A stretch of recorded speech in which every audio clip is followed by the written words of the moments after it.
can we do a new religion where it's all the good stuff, the basic good stuff? We don't have to go sit in front of a cross, some murder tool, and we don't have to worship some dude. We can just enjoy the realities of the right way to be. What is it about that belief? Because you believe, honestly, you have faith, you don't have evidence. You have faith. I mean, maybe you've got some weak evidence, but the reason it's faith and not proof is because you don't have the correct evidence to call it real proof. So, like, why do you have faith in that thing? I think it's comforting for a lot of people. Well, it's not just that. I mean, it's just correlated with lower levels of suicide, lower levels of depression, better mental health. I have a meta-analysis but 850 studies on mental health. I think you're agreeing. It's comforting. Well, I'm saying there are positives to being part of any religion. Now, some religions, way less positives. Like Islam, way less positives. Scientology, way on the bottom of the scale.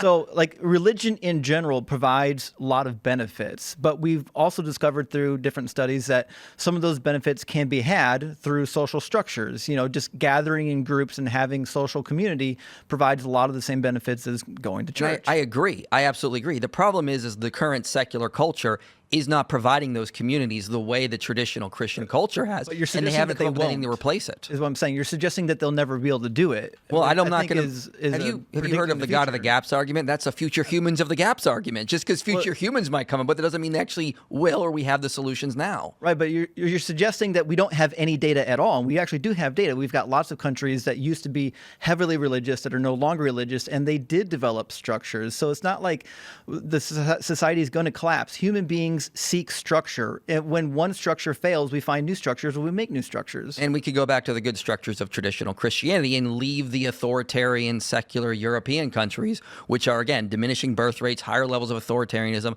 less volunteering, higher levels of depression. I mean, again, there's a reason that when I was just debating Lawrence Krauss 2 weeks ago, I brought up these factors because actual studies have shown that when it comes to secularism and Christianity, Christianity is winning on all these factors in the actual studies. But depression is just a red herring. For example, they didn't even include seasonal depression in the DSM until 1987. 70% of all depression cases that are diagnosed today are seasonal depression, which means, as people say, well, secularity has risen, but so has depression. Well, guess what? That's because they weren't actually diagnosing 70% of it. So the correlation is spurious at best. I just want to make a quick point. I'm sorry for kind of deviating, because you were talking about like the global happiness index and all that stuff. And the reason why this is probably not there's no real easy argument I have. It's an emotional argument. The reason why I don't trust these international ranking systems is that for the entirety of my life, I've seen them lie. And from my experiences and from other data points, you can see that these things are not correct. One really easy example that hits more closer to home for me is the Press Freedom Index, which claims that Canada is more press-free than the United States. Wow. Which is obviously false. They will arrest you. And the UK ranks higher than the US. In the UK, they will arrest you for criticizing Islam. Oh, yeah. And they claim in these global rankings, these international organizations of great merit, and that it's better there. You can take a look at Sweden, which is number 4, despite the fact that it is a completely homogenous country that sent government spooks to spy on me for daring point out that this is crazy, when we got escorted out of Rinkeby by the police, who literally said, hey, look, they're going to start throwing stones at you because you have cameras. We weren't filming anybody. And we said, oh, really? Mm-hmm. The people there, they were Somali children. They were born in Sweden, were screaming things, Expressen and these other, whatever the names of these newspapers were. They thought we were with Swedish press. The cops said they don't view Swedes as part of their country. They don't view themselves as part of Swedes. If they start throwing stones right now, we can't save you. And I said, should we leave? And they said, yes. And I said, will you follow us out? They said, yes, we will. And I said, okay, thank you. Held up my camera, and I filmed myself and them as they drove. They followed behind us until we drove out of the plaza to a parking lot where our car was. I posted that video, or actually I tweeted, this is what happened. The entirety of the press in Sweden, all in unison, argued, I lied, made up the story, and the police said that story never happened. Then I published the video and I said, take a look at this. Then the entirety of the media all came out in lockstep and said, Tim Pool followed the police. He's lying. And I said, here's a video of the police following me. And they were like, he knew where they were going and walked in that direction. And I said, towards my car? My phone, the journalists all started sharing my phone number with each other.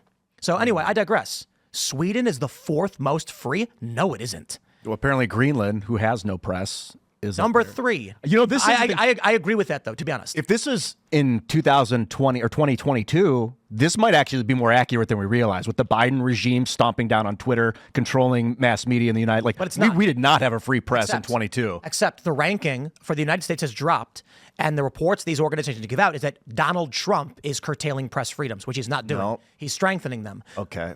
In the UK, which is ranked number 26, you will go to prison if you report the race of a criminal. So they, in Sweden, very famously, there was a Afghan man who robbed a store, and I can't remember the name of I don't know, it was Aftonbladet or something, one of these newspapers, pixelated his face and then changed the colors of the pixels to white so that you couldn't tell. Or I think it was a Somali guy. They blurred his skin color, they blurred his hands and his face, and then changed the pixels so that everybody thought it was a white person who did it. And the UK is 26 and we're 45. These international organizations that are telling you communism is good and we're free and everyone's happy are lying to you. Dude, I got to just, can we do a new religion where it's all the good stuff, the basic good stuff? We don't have to go sit in front of a cross, some murder tool, and we don't have to worship some dude. We can just enjoy the realities of the right way to be. I wish. I mean, I would always say, like, people often have ideas when we sit around like this and go, it'd be really good if we could do X, Y, and Z, and then we try to implement in society, sort of like what the communists were trying to do. We just do this, we'll see this effect. Human psychology is weird, and oftentimes we don't understand why we do X, Y, and Z, and then we get results A, B, and C. But I mean, oftentimes we have to just see what actually plays out in real world data. Like, Christianity didn't just happen. Constantine created it, basically. No, he didn't. That's well, a I mean, huge myth. as a religion, it was a bunch of people that believed Jesus for sure. But Jesus wasn't trying to get them to start a religion. He just said what he believed. He and said, then after upon this rock I build my church in Matthew 16. He was definitely trying to start. He was a church. Jew. I mean, he was definitely a Jew, and maybe he was trying to reform Judaism, but he wasn't trying to create a religion. He was trying to teach people and be like, modernize Judaism and explain, like, well, maybe you can, sow 2 types of crops in one garden and it'll be all right. I don't know if he actually said that, but like he was taking the Old Testament and like filling in the gaps for modern age with new technology and being like, here's a lot of it. I mean, he definitely was a reformer, but he was definitely calling all sorts of people to him. I mean, if you go to Matthew 28, he talks about going and preaching to the Gentiles and doing this kind of stuff. Then we see it play out in Acts. I mean, the idea that Constantine created Christianity is a huge modern myth. Peter J. Leithart wrote about this in his book, Defending Constantine. He had nothing to do with the Bible. He had nothing to do with doctrine. In fact, oftentimes he just sort of signed off on things the bishops came to in their conclusions. It's been a huge, huge idea within the past couple hundred years to sort of just blame everything on Constantine. I think if Constantine had wanted to stomp out Christianity, he probably could have, but he chose to elevate it to the national level. Whereas, like, the religions, they aren't really emergent. I mean, they kind of are. I know what you're saying. Like human psychology, you can't just be like, now you're going to be a religion, but you kind of can if you control the narrative machine. And so, without the authoritarian alteration of the scene, I don't know. I mean, other than just becoming an obsessive prophet myself and just spouting it and alienating myself and then getting slaughtered by the modern control structure like Jesus did, like, and then people in 100 years will start to create a religion out of me. Like, I don't see a path and be like, please, can we do it, guys? Come on, let's all come together and create that doesn't seem to be the way. To your point, Christianity for the first 1,500 years was really not a religion of freedom. It was a religion of repressive ideas. Even in the book of Acts, chapter 19, we see the first book burnings. Under Athanasius, there were book burnings. Under Constantine, there were book burnings. Under Eusebius and John Chrysostom, all throughout Christian history, does that mean? they were burning books that books? they deemed heretical. Like any books. But any books that they deemed heretical, they were burning them. So the issue we need to understand, because book burning in and of itself it's a Godwin's law. It's like the Nazis burned books. The question is, what books were being burned and why? Well, they list them. In fact, there's a really good book on this. Let me pull it up for you, where they go through Christian history. In fact, in late antiquity, it's called And while you're doing Christianity, Book Burning, and Censorship in Late Antiquity by Dirk Roman. And in fact, some of those book burnings are even recorded in this first hand right here, edicts during Constantine's reign and just after Constantine's reign, where they say, you go out and collect these books and burn them. A lot of them are philosophical works by the Greeks. A lot of them are just heretical books by other Christians.